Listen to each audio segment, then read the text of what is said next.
Oki. Iya, Ustaz. Naam, tafadhal. Jadi gini Ustaz, izin bertanya. Di bulan bulan belakangan ini saya tuh akhir-akhir ini tuh kayak inget apa ya? Ingat ingat pengen mati terus gitu. Maksudnya kayak kebayang-bayang gitu Ustaz. Masya Allah. Nah, tapi emang kondisinya kan lagi sakit gitu kan. Lagi ya lagi nggak bisa ngapa-ngapain gitu. Subhanallah. Tapi Sampai di sisi sekarang lain sakit juga saya antum. langsung inget gitu, langsung inget sama langsung berzikir lah gitulah. Langsung kayak lebih lebih intim gitu. Kayak mendekatnya kayak lebih dekat aja gitu Ustaz. Masya Allah. Pada saat kondisi begitu ya, kalau inget mati gitu Ustaz. Nah, tapi ini tuh was-was syaiton apa ya Ustaz ya? Hmm. Kadang suka bingung gitu, maksudnya ini secara tiba-tiba gitu Ustaz. Tapi Subhanallah. bersyukurnya jadi nambah gitu, jadi Ini nambah nambah ingat gitu ibadahnya. Ustaz. Tapi belum Iya, mati sampai hari ini kan? alhamdulillah belum Ustaz. Masya Makasih Allah. Ustaz. Assalamualaikum. Waalaikumsalam warahmatullahi wabarakatuh. Subhanallah jemaah. Kita mungkin pernah dengar hadis Nabi SAW mengatakan, "Idza ahabballahu 'abdan ibtalah." Allah kalau cinta sama hambanya, Allah kasih bala tuh hamba.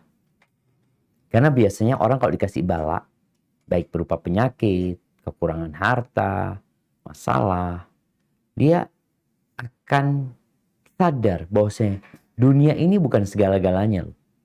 Bentar lagi aku akan meninggalkan dunia ini. Ketika dia sakit, subhanallah, ana 2 hari yang lalu masuk kamar.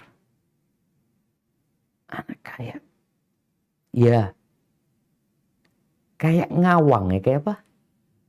Kayak terbang gitu. Aneh kok goyang, akhirnya anak rebahan di atas ranjang. Ketika itulah ingat dengan kayaknya mungkin waktunya anak udah deket ya Allah ya. Kita kan lebih dekat sama Allah. Jadi ternyata penyakit itu membuat kita jadi ingat sama Allah Azza wa Jalla. Kalau dikatakan itu was-was setan, enggak. Antum memang sakit kan? Antum memang sakit. Dan rasa sakit ini boleh jadi karena dosa atau karena apa. Tapi yang jelas penyakit itu dapat mengangkat derajat dan menghapuskan dosa. Maka nggak perlu takut dengan ingat mati tersebut. Hanya saja yang berbahaya kalau orang ingat mati, kemudian dia nggak beraktivitas yang menjadi kewajiban dia.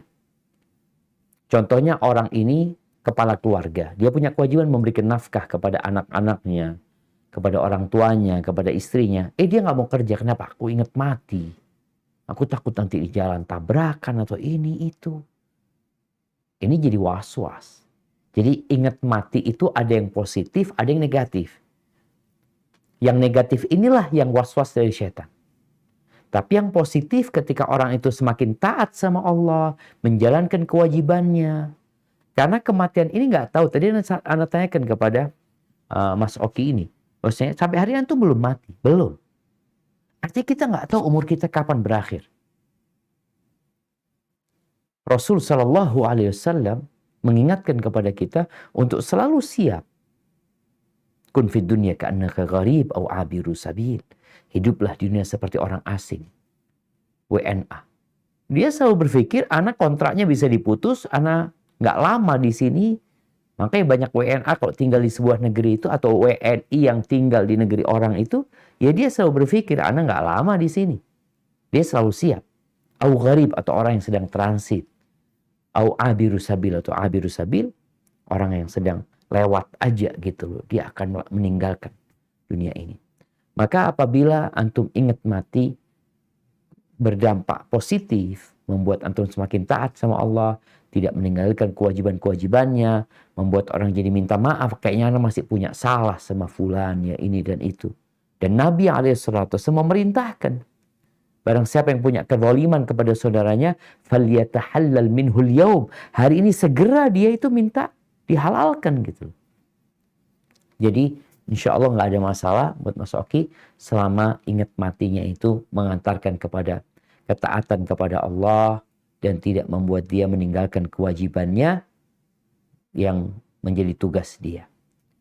Dan Nabi SAW mengatakan, akthiru, perbanyak kalian ingat mati, perbanyak. Artinya jangan nunggu sakit ingat mati. Tapi kadang-kala orang kalau lagi sehat malah nggak ingat mati. Kalau sakit jadi ingat mati. Alhamdulillah ada hikmah di situ. Sehingga antum perlu segera bertobat kepada Allah Azza wa Jal. Memperbaiki amal solehnya. Kemudian kalau bicara ada kezaliman yang dilakukan kepada orang lain. Berkaitan dengan harta ini dan itu. Mohon segera diselesaikan, dituntaskan. Kemudian juga kalau antum punya kelebihan harta, tolong bikin surat wasiat. Sehingga ya kalaupun antum meninggal dunia, adalah yang antum wasiatkan dari harta antum. Barakallahu fikna.